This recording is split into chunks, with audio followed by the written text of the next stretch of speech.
Himachal news times में आपका स्वागत है। हिमाचल की ताज़ा खबरें जानने के लिए हमारे चैनल को लाइक, शेयर और सब्सक्राइब करें। 300 परिचालक भर्ती होंगे, कर्मियों को दिवाली पर मिलेगा डीए, नहीं बढ़ेगा बसों का न्यूनतम किराया। हिमाचल पथ परिवहन निगम HRTC की मंगलवार को हुई BOD बैठक में कई बड़े फैसले लिए गए हैं। BOD बैठक में निर्णय लिया गया कि HRTC कर्मचारियों व पेंशनरों को दिवाली के दौरान लंबित डीए का भुगतान किया जाएगा। BOD की बैठक के बाद उप मुख्यमंत्री मुकेश अग्निहोत्री ने पत्रकार वार्ता के दौरान बताया कि HRTC कर्मचारियों पेंशनरों का 3 करोड़ डीए लंबित है। दिवाली के आसपास कर्मचारियों व पेंशनरों को इसका एकमुश्त भुगतान किया जाएगा। BOD में HRTC कर्मचारियों को सेवानिवृत्ति के दौरान लीव इनकैशमेंट देने की भी मंजूरी दी गई है। 7 करोड़ 60 लाख रुपए की राशि कर्मचारियों को लीव इनकैशमेंट के तहत जारी करने का फैसला लिया गया। अग्निहोत्री ने बताया कि बैठक में कंडक्टरों के 300 पद तुरंत भरने का भी निर्णय लिया गया है। ये पद लोक सेवा आयोग के माध्यम से भरे जाएंगे। मंत्री Sukhvinder Singh Sukhu certificate of excellence से सम्मानित। हिमाचल प्रदेश में इस वर्ष मानसून सीजन में आपदा के दौरान राहत व बचाव कार्यों के बेहतरीन प्रबंधन के लिए मुख्यमंत्री सुखविंदर सिंह सुक्खू के प्रयासों को वर्ल्ड बुक ऑफ रिकॉर्ड्स ने भी सराहा है। उन्हें सशक्त राजनीतिक नेतृत्व तथा लोकतांत्रिक मूल्यों को सुदृढ़ कर जनहित और जन कल्याण के लिए सर्टिफिकेट ऑफ एक्सीलेंस से सम्मानित किया गया है। वर्ल्ड बुक ऑफ रिकॉर्ड्स के अधिकारियों सुमित सिंगला और जसवीर सिंह ने मुख्यमंत्री को ये सम्मान प्रदान किया। इससे पहले वर्ल्ड बैंक और नीति आयोग ने भी आपदा के दौरान बेहतर राहत और बचाव कार्यों के लिए मुख्यमंत्री सुक्खू के प्रयासों की प्रशंसा की है। जगत नेगी बोले, हर महीने तहसील मुख्यालयों में मनाया जाएगा इंतकाल दिवस। हिमाचल प्रदेश में हर महीने हर तहसील मुख्यालय पर इंतकाल दिवस मनाया जाएगा। इसकी शुरुआत इस महीने 30 और 31 अक्टूबर को इंतकाल दिवस से होगी।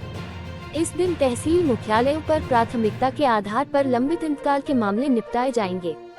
ये बात राजस्व मंत्री जगत सिंह नेगी ने सचिवालय में प्रेस वार्ता में कही। उन्होंने कहा कि प्रदेश में इंतकाल के करीब 22,000 मामले लंबित हैं। विधानसभा में भू राजस्व अधिनियम में संशोधन कर्मचारियों को परेशान करने के लिए नहीं बल्कि लोगों को समय पर सेवाएं देने के लिए किया है। उन्होंने कहा कि पिछली सरकार ने जनमंच पर करोड़ों लुटाए। जनमंच सरकार के लिए लंच मंच और अफसरों के लिए जनमंच बनकर रह गया। इसके कारण इंतकाल के मामले बढ़ गए। हिमाचल में बेटियों की शादी की उम्र 18 से 21 वर्ष करने की तैयारी, सरकार बनाएगी कमेटी। हिमाचल प्रदेश में बेटियों के भविष्य को और मजबूत बनाने के लिए सरकार बेहतरीन निर्णय ले रही है।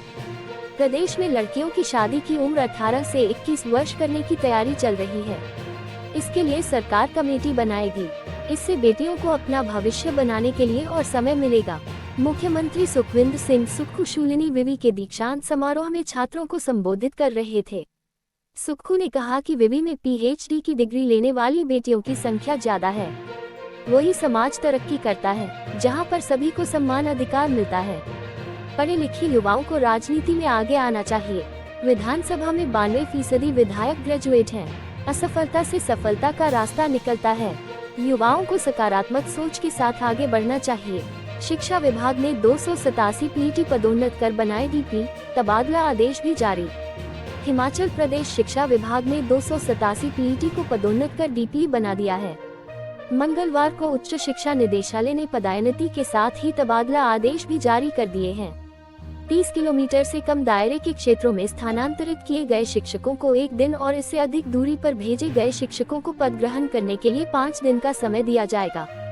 क्रिप्टोकरेंसी फ्रॉड केस, 3 मुख्य आरोपियों की संपत्ति सीज करने की तैयारी में हिमाचल पुलिस। क्रिप्टोकरेंसी में निवेश के नाम पर ठगी करने वाले मुख्य आरोपी सुभाष, हिमराज और सुखदेव की संपत्तियों को सीज करने की तैयारी चल रही है। आरोपियों के नाम पर कहां-कहां कितनी संपत्ति है, पुलिस इसकी डिटेल एकत्रित कर रही है।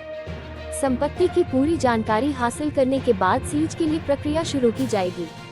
प्रदेश पुलिस की SIT की जांच में पता चला कि आरोपियों ने लोगों का पैसा प्रॉपर्टी बनाने में इस्तेमाल किया है। बैंक खातों की पासबुक और अन्य दस्तावेजों की जांच के बाद ये भी पता चला है कि इनके खाते में अधिक पैसा नहीं है। ठगी कर इकट्ठे किए पैसे से आरोपी प्रॉपर्टी खरीदते रहे। पुलिस की SIT की ओर से मामले में गिरफ्तार दोनों आरोपियों का राजस्व रिकॉर्ड भी खंगाला जा रहा है। हिमाचल में 11 इको टूरिज्म स्थल चिन्हित, बढ़ेंगे रोजगार स्वरोजगार के अवसर।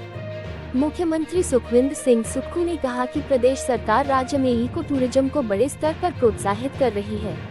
मुख्यमंत्री ने कहा कि प्रदेश सरकार ने प्राकृतिक सौंदर्य से परिपूर्ण वन क्षेत्रों में 11 इको पर्यटन स्थल चिन्हित किए हैं। Himachal Pradesh eco tourism society की बैठक की अध्यक्षता करते हुए मुख्यमंत्री ने यह बात कही।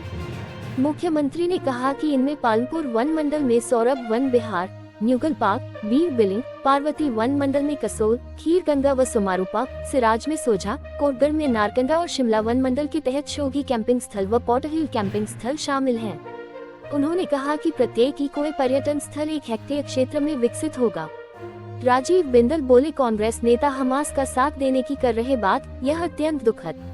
भाजपा प्रदेशाध्यक्ष राजीव बिंदल ने कहा कि आश्चर्यजनक ये है कि कांग्रेस के राष्ट्रीय नेता ऐसी घड़ी में हमास का साथ देने की बात कर रहे हैं। ये कांग्रेस और उनके अन्य संगठनों की मानसिकता को दर्शाता है। कांग्रेस इस प्रकार का बौद्धिक प्रारूप है, वह इस तरह उनके सामने आया है और यह अत्यंत दुखद है। बिंदल ने कहा कि इजरायल के बुजुर्ग, बच्चों और महिलाओं के साथ बहुत बुरा व्यवहार करते हुए उनकी जान ले ली।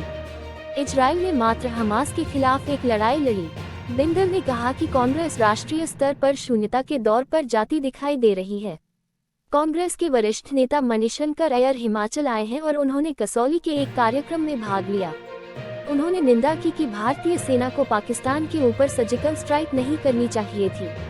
उन्होंने कहा कि यह प्रकरण कांग्रेस के नेताओं के ऊपर देशभक्ति को लेकर प्रश्न चिन्ह खड़ा करता है। वे साफ कहना चाहेंगे कि कांग्रेस की मानसिकता केवल वोट बटोरने की राजनीति की तरफ इशारा करती है।